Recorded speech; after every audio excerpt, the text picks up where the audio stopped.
Georgia fans are unhappy. How can that be? Welcome into the Voice of College Football. Please hit the like button. Share these videos out on social media. Subscribe right here at the Voice of College Football. Best discussion, debate, and analysis of the game we all love, not because of me, but because of you and your contribution. Georgia fans, please help me out on this one. I don't get it. You waited how many years for a national championship? 41 years for a national championship. And no, I'm not talking to every single Georgia Bulldog fan. I have often fought back on the debate, the argument that's brought to me on a regular basis to say that fan base is delusional. That fan base is ridiculous. That fan base is ignorant. Okay, that should not be applied to any fan base.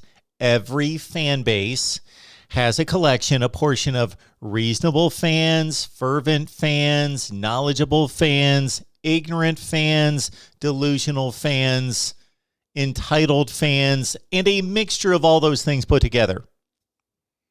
The Georgia fan base is no different. So, Mr., Mrs., or Miss Georgia Bulldog fan out there, if this does not apply to you, please take no offense. But I am seeing all sorts of comments and backlash to the news that Stetson Bennett is going to return as a national championship winning quarterback for the 2022 season. You would think that there would be rejoicing and celebration.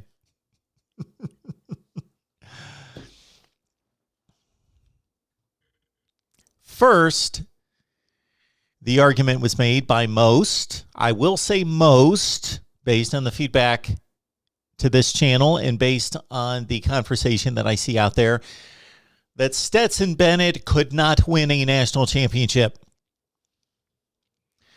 I was in the camp that Stetson Bennett could win a national championship in the right situation with the right team. That proved to be true.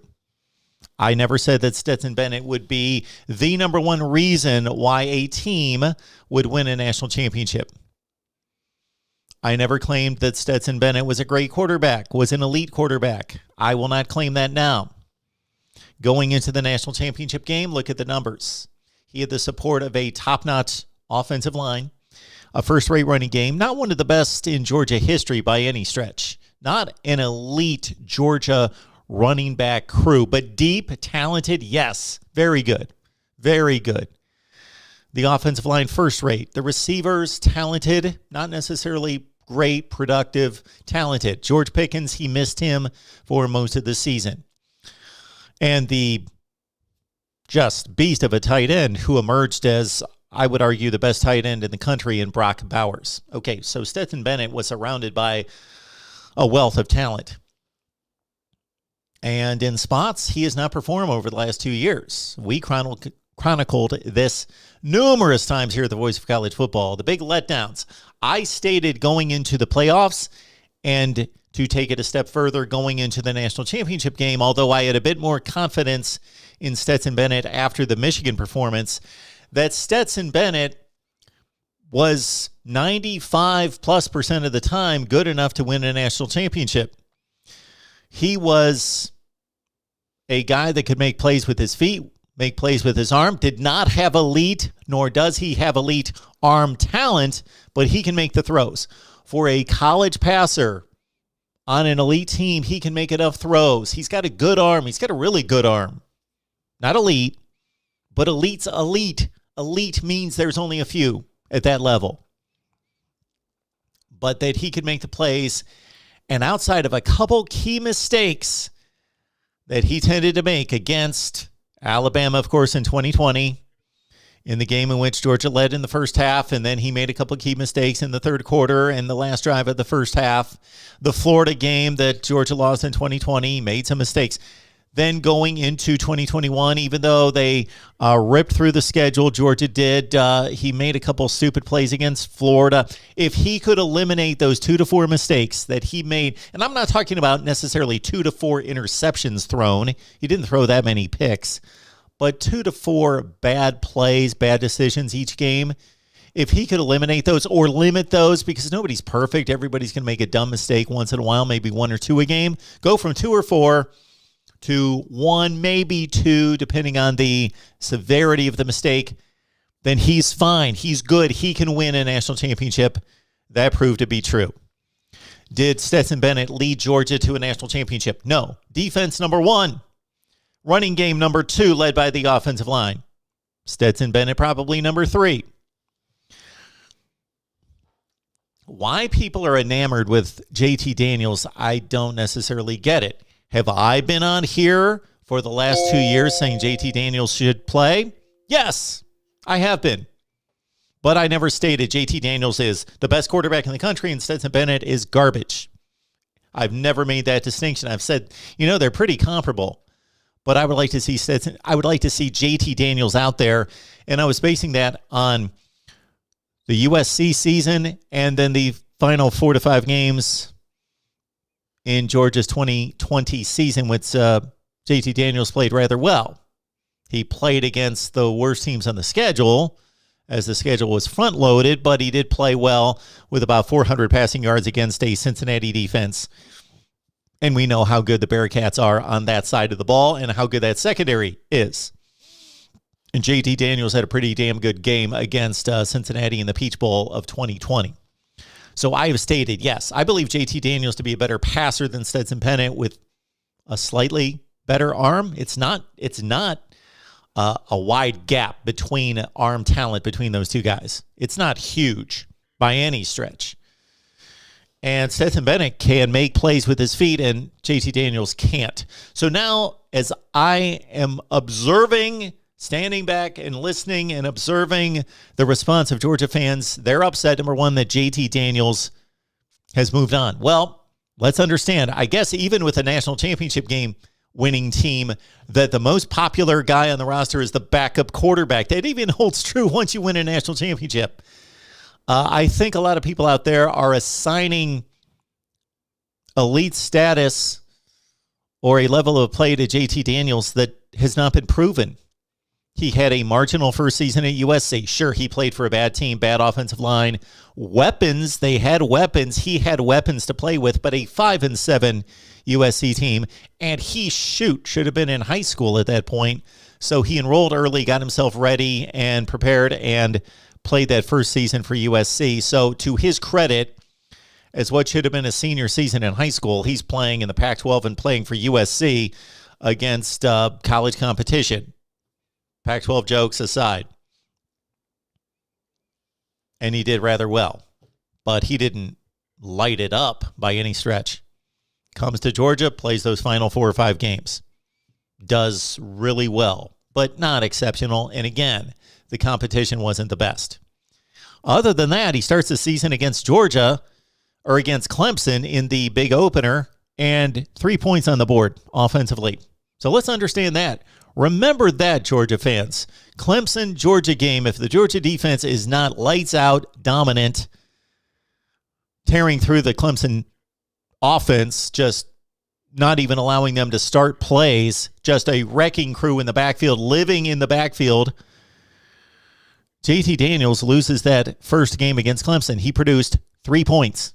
3 points. Yeah, Stetson Bennett's play after that was a bit uneven in spots. But 27 touchdowns, 7 picks. Add that on to the championship game in which he threw what? Couple more touchdowns, 29-7. TD to pick ratio. Made no major mistakes and bounced back from that questionable call by the officials when Bama took the lead 18-13 and he could have caved in. Think about, we're thinking too much 5-star versus 3-star walk-on. I guarantee you folks out there that many of you, if you could look through the lens of not JT Daniels 5-star, Stetson Bennett 3-star walk-on, if the roles were reversed, the evaluation of this situation and Stetson Bennett's play would be completely different. So get past the talent scouting report coming out of high school. Let's look at the play on the field. And no, I'm not selling Stetson Bennett as an elite quarterback. He's not Bryce Young. He's not C.J. Stroud. He may have 2 national championship rings at this point next year, though. He is a top 25 quarterback in college football. Can Georgia do better? Yes, they can do better. And to my point here, let's look at mental and physical toughness under pressure. Stetson Bennett proved so much in the playoffs and in the national championship game. Questionable call, bad call, whatever you want to call it. Bama's up 18-13 in the fourth quarter, and Stetson Bennett is handed by Todd Monken the playbook basically to say, I'm going to put this drive on you to throw the ball downfield, and Stetson Bennett delivered. And Georgia marches on to a national championship. So when the pressure was on, Stetson Bennett pulled through. He came through. On top of that, Georgia fans, don't you trust your coach, Kirby Smart? He's recruiting out of his mind. He's built arguably the best program in the country, one of the two best at this point, maybe the best. Trust him. It's like NFL fans watching their team draft, and they select some player they never heard of, they don't like, plays for a rival team in college. They didn't like the draft selection. But if the organization, the head coach, the personnel director, the GM have proven that they know what they're doing, you got to trust that. Kirby Smart, yes, I have criticized his quarterback decisions of the past involving Bennett versus JT Daniels just in regards to audition and playing time and approach. But once we got to this point of the season, late in the season, when it was clear Stetson Bennett provided possibly a better option, I said, Kirby's made his decision. Let's see it play out. We know that Stetson Bennett's a more mobile quarterback, and you're going to play better pass rushers, and he's going to be able to give you that component. Trust Kirby Smart. He just won you a national championship. Be happy that your national championship game-winning quarterback's coming back. The odds are against him that he's going to win a second one, but they're not that stacked against him. I don't get it. Yes, JT Daniels got away. Other players will get away from every team. Jermaine Burton, obviously, entered the transfer portal as well. Teams are going to be losing and adding players all the time, all over the place. That's what it's going to be. Stetson Bennett's coming back. Rejoice. All I ask of Kirby Smart, and all you should ask of Kirby Smart, your head coach, is that he makes it an open competition to win the job. But if things are close, if things are equal, and it's a tough decision in August, should he go with Stetson Bennett? And will he go with Stetson Bennett? Probably. That guy proved that he can play in the clutch. Georgia fans, respond down in the comments section below. Don't forget to hit the like button. We will see you next time right here at the Voice of College Football.